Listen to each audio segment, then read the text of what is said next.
तत्परम्पर्याय विद्महे ज्ञानलिङ्गेश्वराय धीमहि तन्नो गुरुः प्रचोदयात्। ॐ योग महर्षि डॉक्टर स्वामी गीतानंद गिरी गुरु महाराज की जय। नमस्ते, वणक्कम, स्वागतम, bonjour, buongiorno, buonasera, buonanotte, huya more, boreida, kia ora, salamat pagi, ayu bhovan, suprapad, shubdinam. Welcome to yet another Saturday, and hopefully it will be scintillating.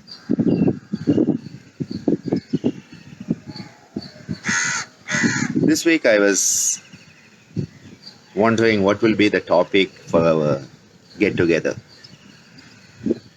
And it struck me that the concept of yogyata is a vital concept in yoga and the pan-Indian culture. The word yogyata basically means to be worthy, to be fit, to be capable. And the onus in Indian culture was placed on the student to be worthy of the teachings.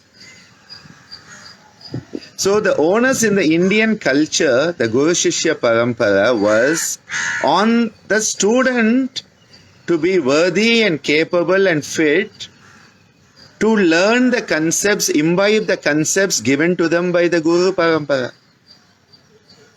The modern concept is the teacher has to teach the student whether they are ready or not, whether they are worthy or not. It is now the onus on the teacher. A huge shift has occurred. Indian culture understands that if your container is not fit to hold that which you want to put in it, it will go waste. Even when we give bhiksha, alms, bhavati bhikshan dehi is a common refrain that give the bhiksha, give the offerings to the mendicants and the people who come to your doorstep. It is said even when you give that bhiksha, that in Tamil has become pichai, which means basically to give it to beggars.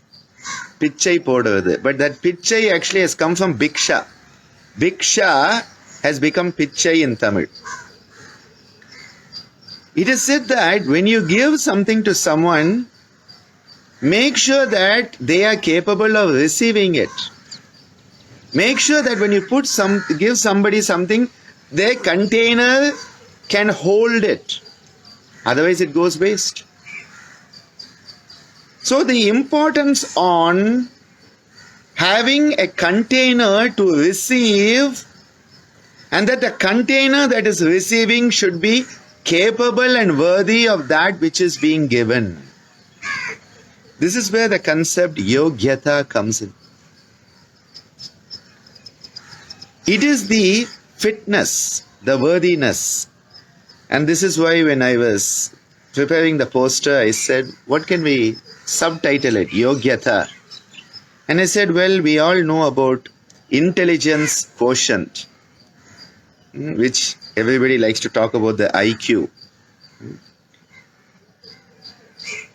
Of course, emotional quotient has become very popular these days, where you have to look at the emotional health, emotional resilience, emotional adaptability. So emotional quotient, EQ, came into the equation. Some people even go to the extent of having a SQ.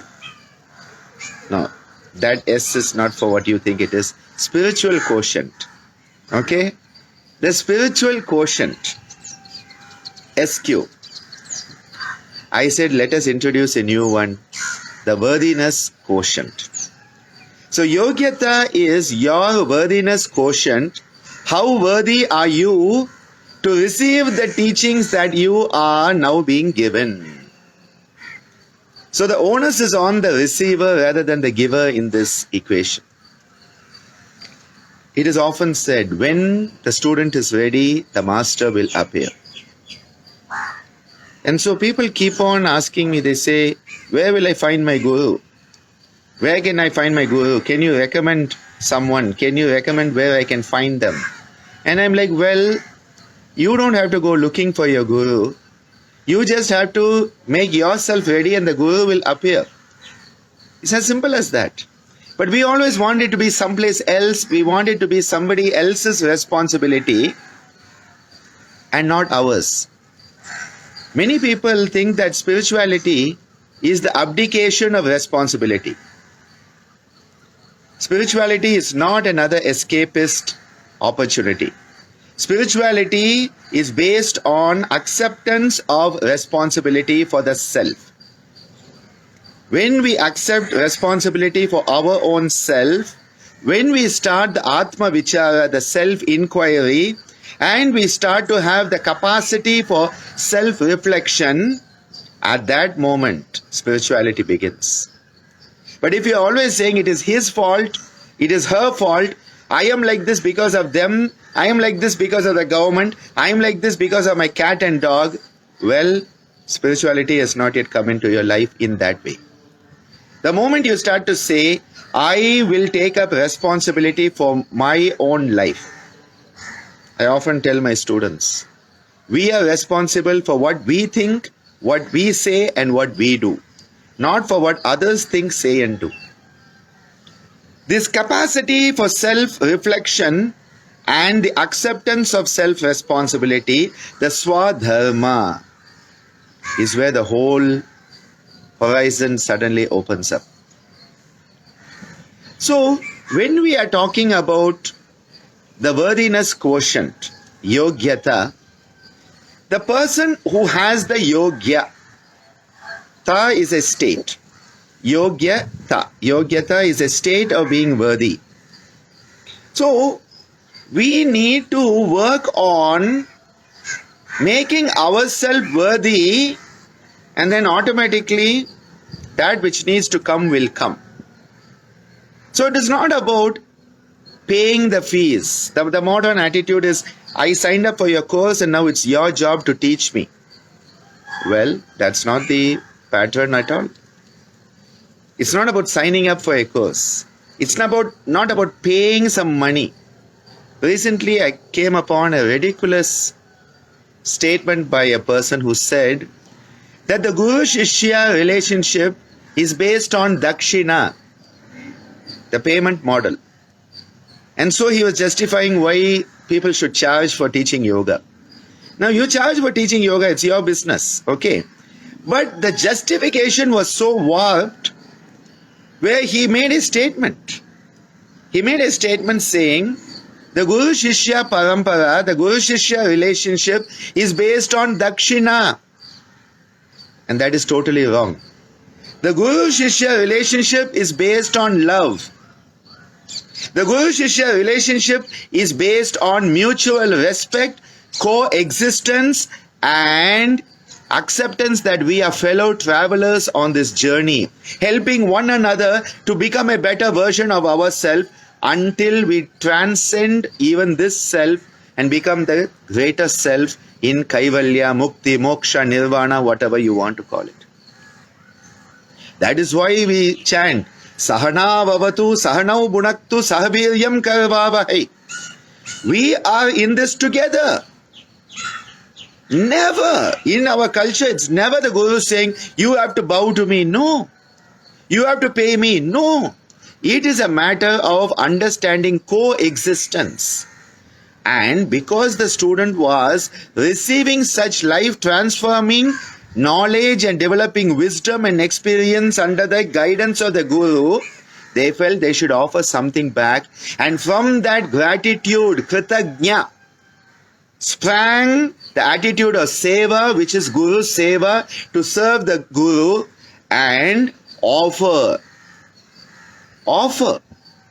The offering It could be material, non-material. It could be qualitative, quantitative. Offering was the dakshina. At the end of Ammaji's training with Swamiji, Swamiji used to have a big basket and people could put whatever they want in it at the end for the Guru Dakshina. Amma went and sat in that basket. She said, I offer my whole life to you, Swamiji. And last night talking to her, I said, Ammaji, you are my mother, you are my Guru, you are my God. And what can I offer you? What can I offer you but my whole life? My life is my dakshina to you, Ammaji. It is this capacity of giving back, which is based on gratitude, that comes from the understanding you have received something of value. So the Guru is giving to the disciple. Now you have to make sure the disciple is worthy of the teachings. You know, you want to have somebody run in the Olympics in the marathon, hopefully they have prepared themselves physically, mentally, emotionally and spiritually to do so. Somebody just comes off the street and says, hey, I want to go and represent India in the Olympics and run the marathon, and someone says, okay, yeah, they have asked, so let them go. That guy will, collapse in the middle of the road. You have to be fit to run the marathon. Recently, we won the first Olympic gold for us in India in athletics, Neeraj Chopra.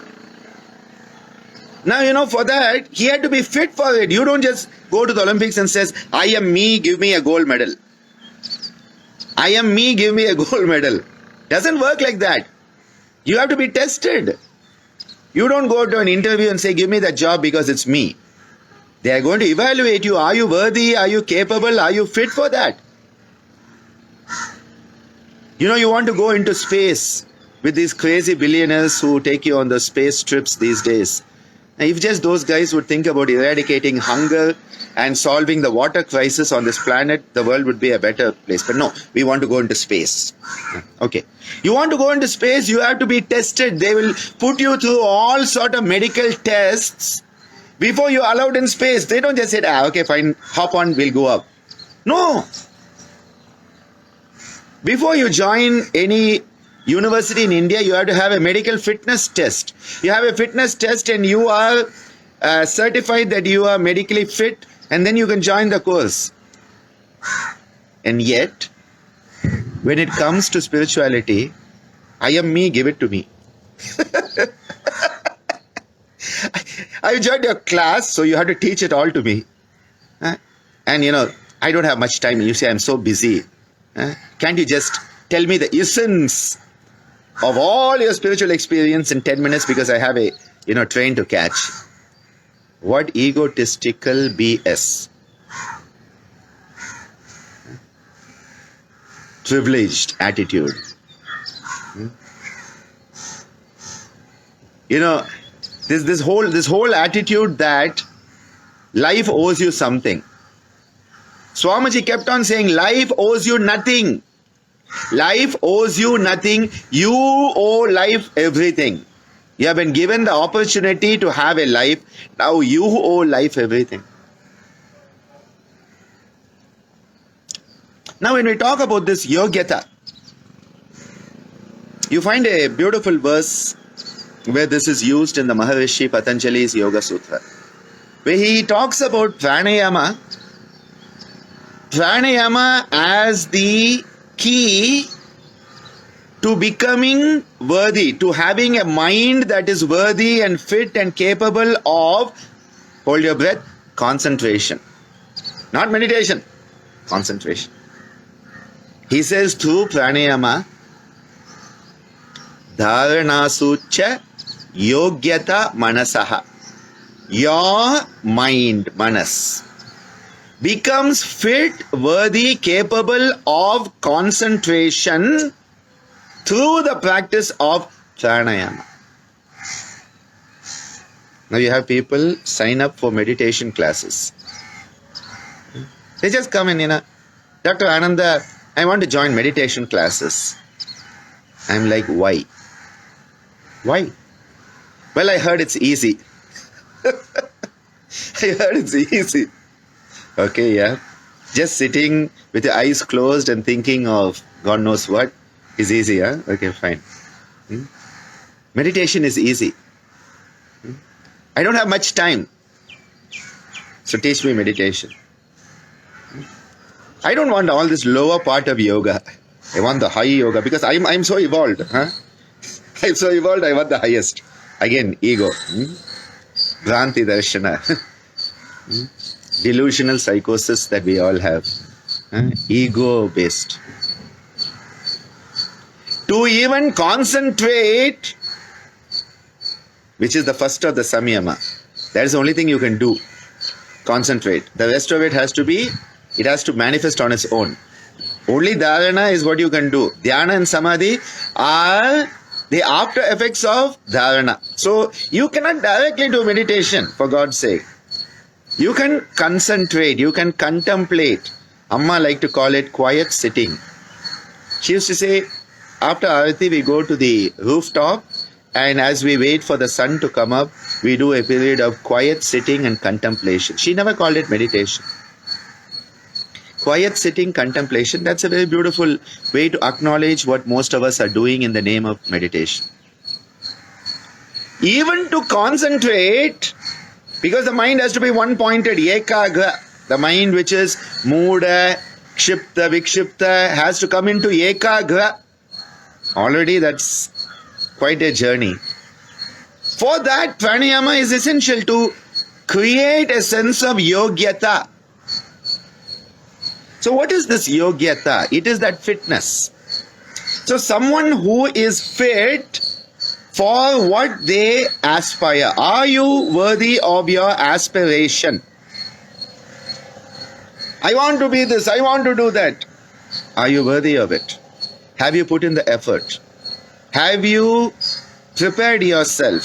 As Swamiji says, have you prepared yourself step by step? Yoga pade pade. Step by step. That's why his course which we are running online is called Yoga Step by Step. Step by step. No, I want to be at the top. Okay, fine. From here you jump to the first floor, I will see. Oh, I need a ladder for it. I need stairs. Yeah. Similarly, you need all of this to get there. Okay, you don't just jump there because of your big, fat, bloated ego, though is filled with a lot of hot air and an empty skull. So a big hot air balloon. Still, it's not going to get you there. You have to do the first things first. This is where that concept of a yogi being someone who is worthy of their aspiration. Yogyata, yogi. A yogi is someone who is working towards making themselves fit and worthy of their aspiration. They are not trying to steal. They are not trying to cheat. They are not trying to get that shortcut to nirvana. They are doing what it takes.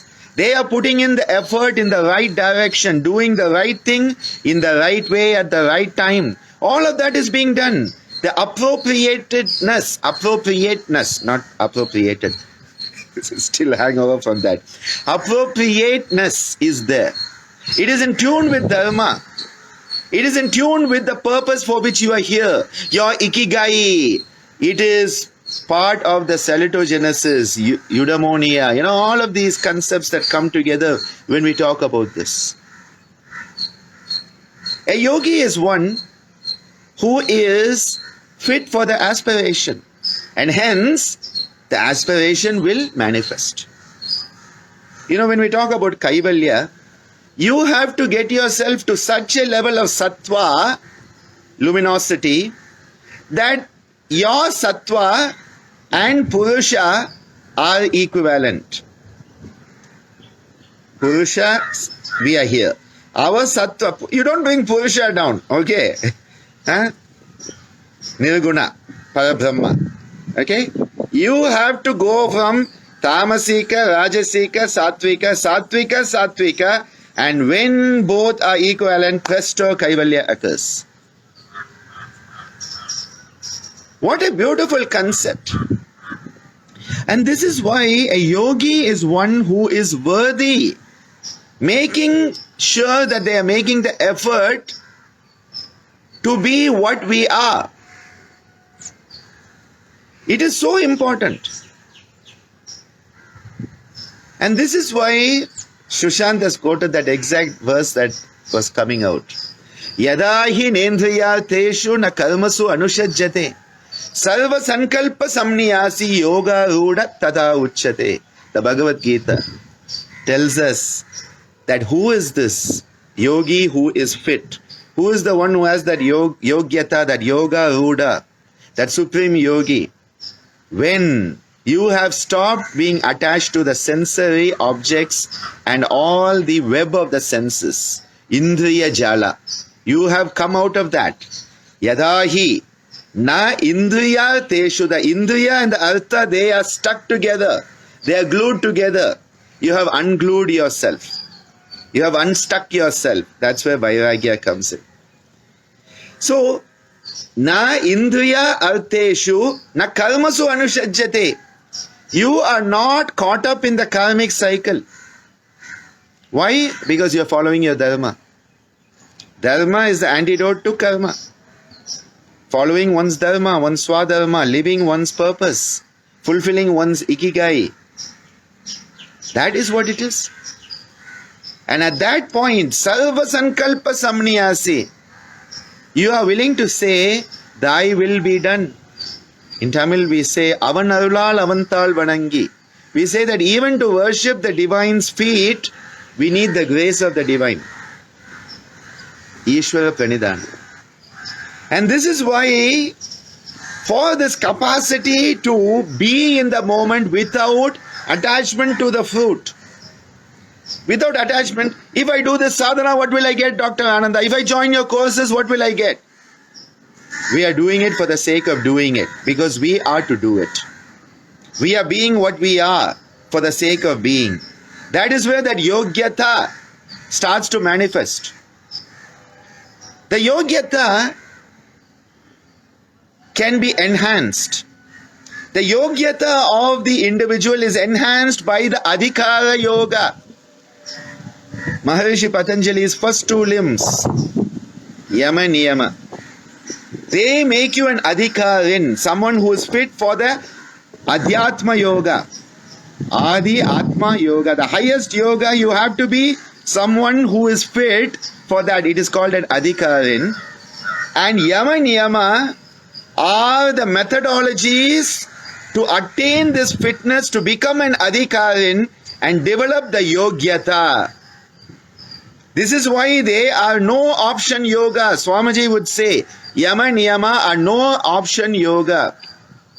Sarva Bhauma Mahavratam. You cannot say, I will do them today but not tomorrow, or next week's my holiday for yama niyama. No option yoga, Swamiji called it. The yama niyama are the tools, the methodologies, the practices, the life methodologies. How to live life. How to live life as a human being.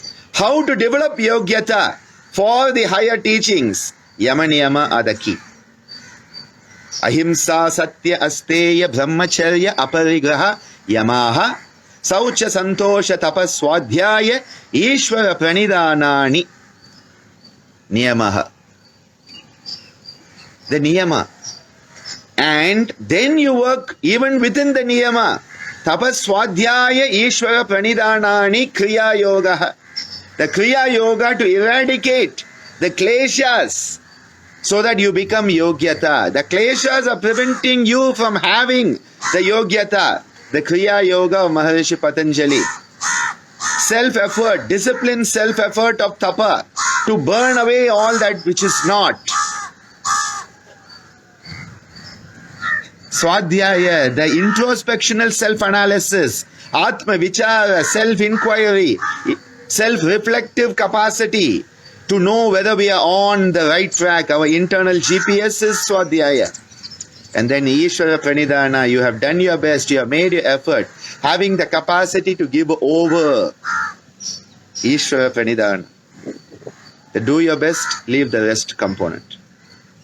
Now when talking about this, we can also go back to the Hatha tradition, especially the Gheranda Samhita, which is a dialogue between Rishi Gheranda and Chanda Kapali.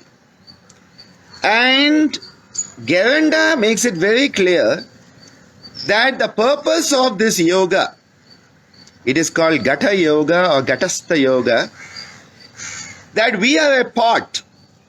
We are a pot, a clay pot, and this clay pot, if it is not baked, will not be capable of holding that which is to be held. Like Kumbhaka in Pranayama. That is why Kumbhaka plays a very important role in developing that at another level. When we talk about Dharana, Sucha, Yogyata, Manasaha, the role of Kumbhaka from the Hatha tradition is vital there. You start to develop that internal capacity. So, Gata is the pot. In fact, in our music in South India, we play the Gatam. And it's a nice pot and it's played along our Carnatic music. Along with the Mridangam and the Kanjira, we use the Gatam as a percussion instrument, and then the Mogar Singh and others. The pot, the clay pot, needs to be baked. It has to be well baked for it to be capable and fit to hold something. For the yogyata of the Gata. This is where, when we are working in the Hatha Yoga sadhana, Hatha Yoga is the sadhana of Kali Yuga. And what a beautiful treasure.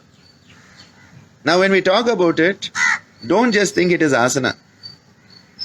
Asana, pranayama, kriya, mudra, bandha, all of this comes under the Hatha Yoga purview. People think Hatha Yoga is just some exercise.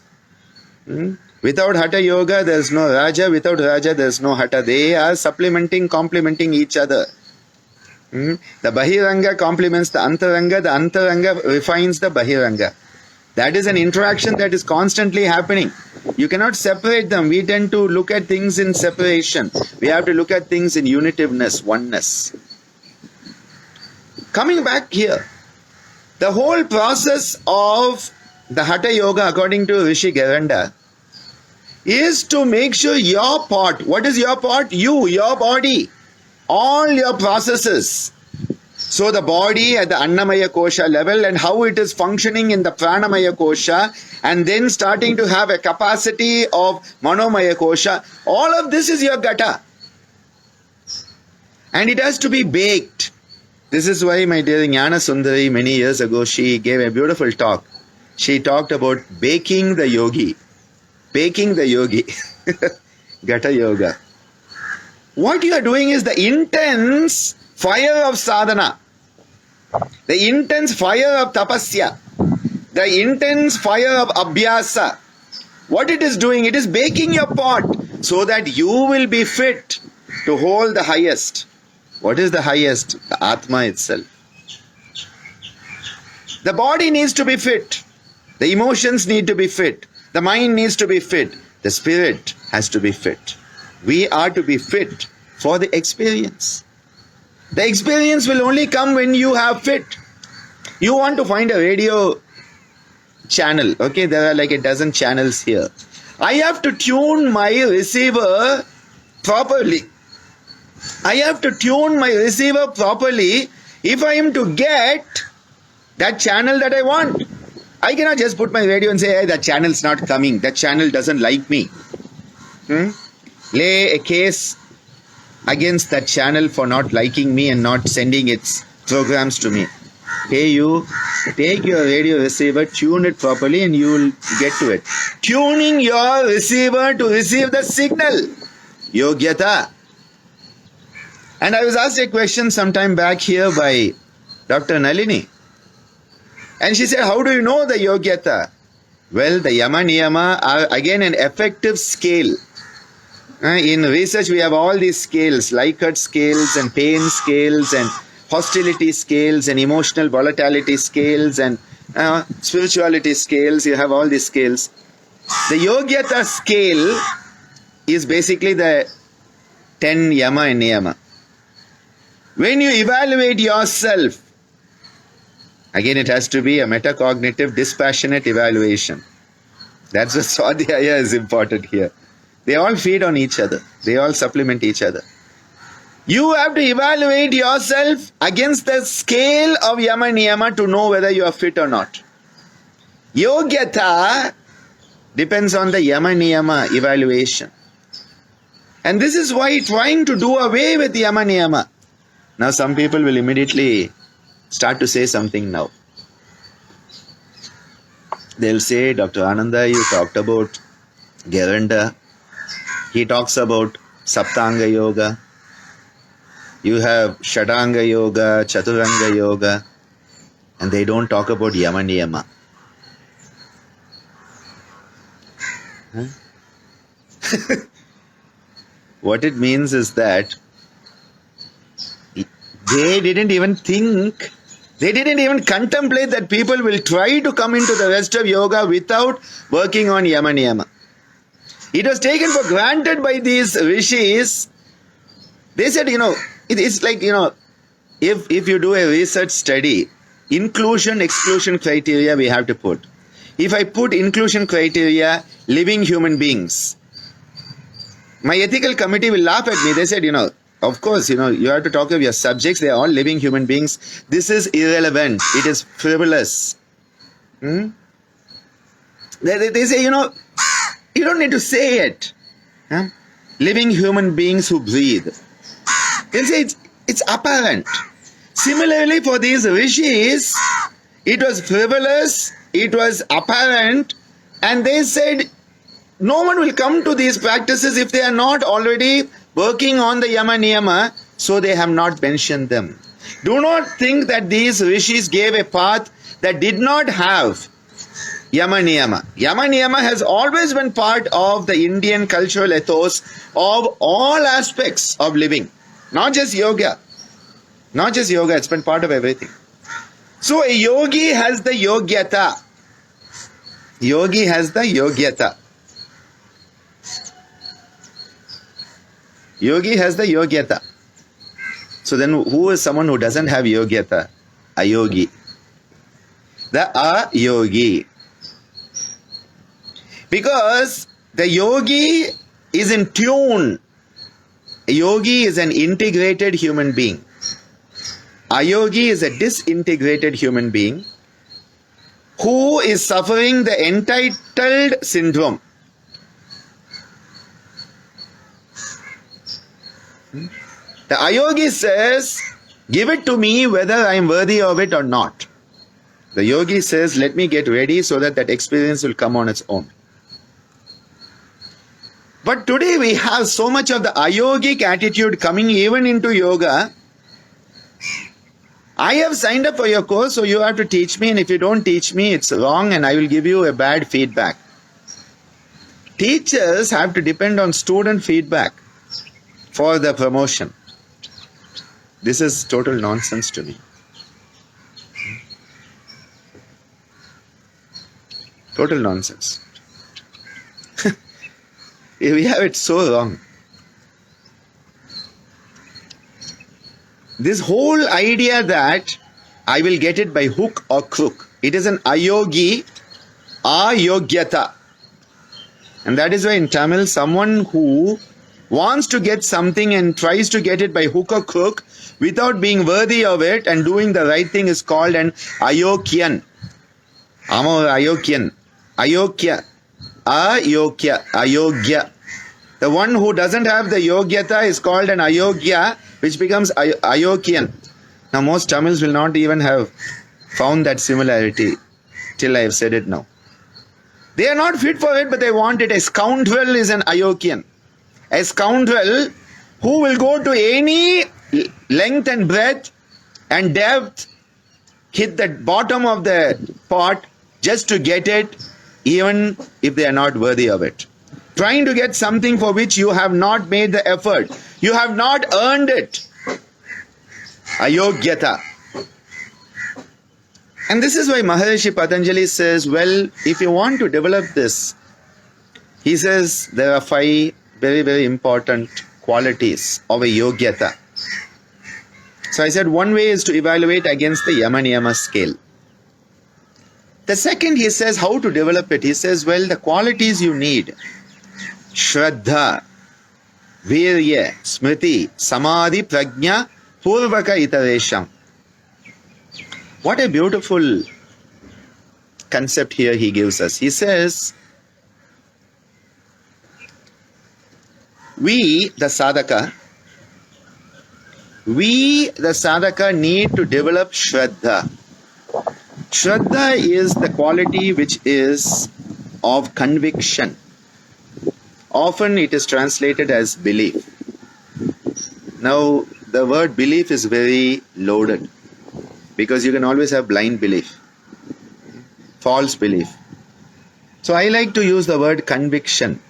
You have a firm conviction in what you are doing. It is a statement of commitment. Shraddha is a statement of commitment based on firm conviction, trust, faith, belief. Now you put all of this together, you get Shraddha. Firm conviction and commitment based on trust, faith and belief. And this will be tested. This will be surely tested, because nothing will come without testing. Nothing in life will come without testing. So be ready for the test. So how do you manage that test? You need to have the quality of virya. Strength, courage, be a brave heart. Endurance. Strength, endurance, courage, brave heart is so essential, virya.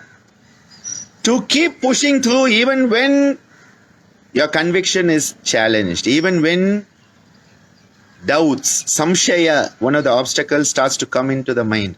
Maybe this is not for me. Maybe Dr. Ananda's not my teacher. Maybe, I should just go and rob a bank. All the thoughts that come in our chitta vritti. Shraddha, virya. Then comes smriti. Smriti is a very important component, because smriti is the capacity to learn from past experiences. Every experience in our life is part of the growth process. It may be good, it may be bad, it may be ugly, it may be a dream, it may be a nightmare. It is part of our growth process. To learn from our experiences, to learn from what we have gone through till now, where every moment becomes a learning moment, and that which is learned, the learnings are kept safe so that you can grow working on them further. You can develop them further. Smriti. Now come the last two, samadhi and prajna. So usually this is described as you have to work towards the attainment of samadhi, and samadhi is the culmination of dharana and dhyana in the samyama process. So for Maharishi Patanjali, there are multiple layers of samadhi: vitarka, vichara, sananda, sasmita. Then these are all the sabija samadhis. Then nirbija samadhi. So samprajnata, asamprajnata, working all the way to dharmamega samadhi before kaivalya occurs. So samadhi is not just that higher state, but it has multiple layers in Maharishi Patanjali's teaching. So he says you have to be working on this, because as you work on attaining an absorption into the lower levels, the more refined higher levels, what you are doing is you are developing your capacity and becoming yogyata. Your yogyata is being enhanced by the process of each level of samadhi, and in that process you develop prajna, transcendental wisdom, which is of the universal nature. What beautiful! Shrutanumana prajnabhyam. this prajna is not what you get from that which you have heard and seen. It is beyond sensory, suprasensory and transcendental. That transcendental wisdom, prajna, you have to work towards it. Initially, what do we have? We have a bit of vidya, or rather we have a lot of avidya. We are filled with avidya. We think we know, but we don't know. And we don't know that we don't know. That avidya is the first layer. You are working on eradicating the avidya. You are working on eradicating the avidya. And through that process, what you do is that you move into vidya, knowledge. That vidya is then refined into jnana, which is wisdom. And then that jnana has to be refined into prajna. What a beautiful way for this growth to occur. Avidya to vidya, vidya to jnana, jnana to prajna. And you start to go into that. Tasya saptada pranta bhumir prajna. Of the 7 layers, the highest layer is the layer of prajna. So Maharishi Patanjali is saying to develop yogyata, to become an adhikarin, to develop yogyata, work on shraddha. Because if you lose shraddha, the whole thing is gone. The glue has gone. And the glue has washed away and everything falls into pieces. Shraddha is the glue that keeps it together. Then you have to work on the virya. Because the tests are going to be there. Be ready to face them and overcome them. They are your spiritual gym. Many people have samadhi and they think it's a headache. They think it's just another migraine headache. They have a samadhi experience and they think, oh, they were having a, digestive issue that day. The problem is you have to have the capacity to recognize it. So I like to also say samadhi prajna as the capacity to have the intellect and the wisdom to know when you have a samadhi experience. And that grows. And when you work on this, you can become a tivra samvegin, someone who is an intense sadhaka. You are unwavering in your intensity. The most intense sadhaka who is never going to give up the sadhana. Tivra samvegin is what we want to know. And he says, for such a person, it will happen at the earliest. Because you have made that effort. Not because you are you. Not because of your fat, bloated ego. Not because of your entitled syndrome, but because you have made that intense effort. Tivra samveganam asannaha. But then there will be other sadhakas who are not so intense, and you have the mridu, the dull, once in a while will do it. Not much of an attempt, feeble attempt will be there. So there will be the mridu. Then there will be the madhya, the average student who does and is just middling along, just chugging along, but not too intense, but not giving up and just chugging along. Mridu, madhya, adhimatra, the very supreme one. Tato api visheshaha.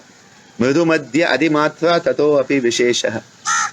He says these sadhakas, they are of these type of natures, mridu, madhya and adhimatra. But you have to work towards becoming a tivra samvegin. And you have to work on shraddha, virya, smriti, samadhi, prajna, because they are the qualities to develop the yogyata for the higher experiences of samprajnata and asamprajnata samadhis to manifest. And in that, you become worthy of that experience. You become worthy of your aspiration. And you become someone who is endowed with that worthiness quotient. That worthiness quotient, which is yogyata. And you start to actually become a yogi in the truest sense. Someone who has that capacity. Yada hi nendriyarteshu na karmasu anushajyate. Sarva sankalpa samniyasi. Yoga ruda tata uchyate. And it is such a yogi who is endowed with the yogyata that Lord Krishna wants us to become. Lord Krishna is the cosmic consciousness. We all are Arjunas in the Vishada. We are lost. We are like Arjuna lost on the battlefield of Kurukshetra. We are lost. We are like the Arjuna. And Krishna is saying, hey, get up, be a yogi, become a yogi. Tasmad yogi bhava extols Krishna. And what a beautiful verse. Tapas vibhyo adhiko yogi jnanibhyo api madhodikah karmabhyasyadhiko yogi tasmad yogi bhava Tasmad yogi bhava Become that yogi that you are, but you have forgotten yourself. You don't know who you are because you have forgotten it. We are all Ishvara with amnesia. We need to get rid of that amnesia. We need to remember who we truly are. We need to work on ourselves. Just as the diamond is produced by what friction, what pressure, what heat produces the diamond? What friction, what pressure produces that pearl in the oyster? We are that pearl in the oyster. We are that diamond in the rough. And we need to work on ourselves to have that yogyata, to become that diamond that we are, to become that pearl that we are, to become the yogi that we are, and to become that highest Paramatma, Ishvara that we are. May we all work on our yogyata quotient, worthiness quotient. Let us make our best effort with the grace of the divine, Bhagavad Kripa, with the grace of the Guru, Guru Kripa. May we do our best, because making our effort is the most important first step in developing yogyata. Thank you for being with me this morning. And today is a triple Saturday morning. I have this session followed by a talk on integrating yoga therapy in a modern medical setting for the Global Yoga Therapy Day. Looking forward to that. I had a wonderful time listening to Dean Ornish last night. What a beautiful keynote he gave us last night. And then after that, we have our 107th day of our Vishwa Yoga Prarthana at 10 a.m. Do join me wherever you can, whenever you can. I value each and every one of you. You are my yoga family. Love you all. Love you all. Love you all.